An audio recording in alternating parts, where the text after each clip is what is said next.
Hey everybody, welcome to another episode of Buster has a lot of video scripts in production right now, but can't finish any of them, so here's a video based on a random thread of thoughts I've had for a while.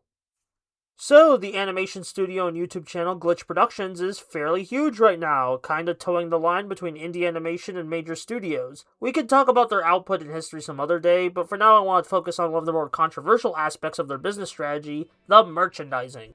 Anytime a new Glitch cartoon releases an episode, you'll have a big rollout of t-shirts, figures, and other items you could spend money on to supposedly support the show. I remember when the first episode of Digital Circus dropped, I immediately sprinted to get a Jax plushie because I needed another emotional support bastard in my room. And even recently I bought a Sick Kane t-shirt based on a hype moment from episode 8.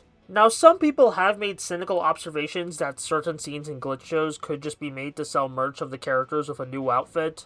And while I get the cynicism, I don't really mind it in practice, both because it looks cool and because I was raised on card game animes and tokusatsu shows that built entire arcs around the new toy of the week, so I've grown very accustomed to this kind of thing.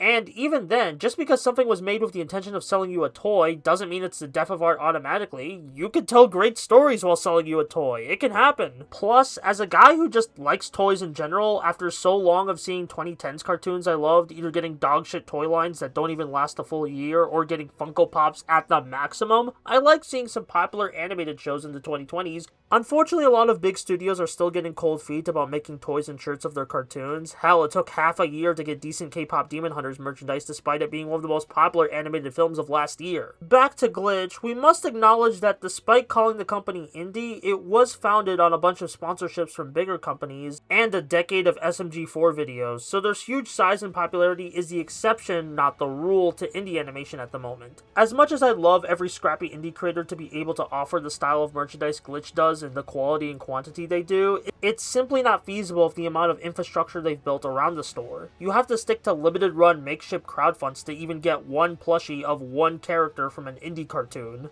I think it's still very cool to see what Glitch has built up here, and I'm very excited to see more of their shows and merch, but I still wish the rest of the animation industry, both independent and major studios, would lock in and start hiring people to make cool stuff again. Even if the statistics show that a lot of people want to watch cartoons, these executives are just not listening. Ugh, I'm so tired, man. Well, we persist regardless. Thank you for watching this very ranting video. I'm gonna shout out my patrons who gratefully give me $1 a month to keep doing what I'm doing. Thank y'all so much. You're a big help while I try to look for a job. Special thanks to Gillustration, Kolara Bobby, Alex Zai of America, Riddler Randy, Titanium Rocket, Pac Jeff, and Jack Rocket.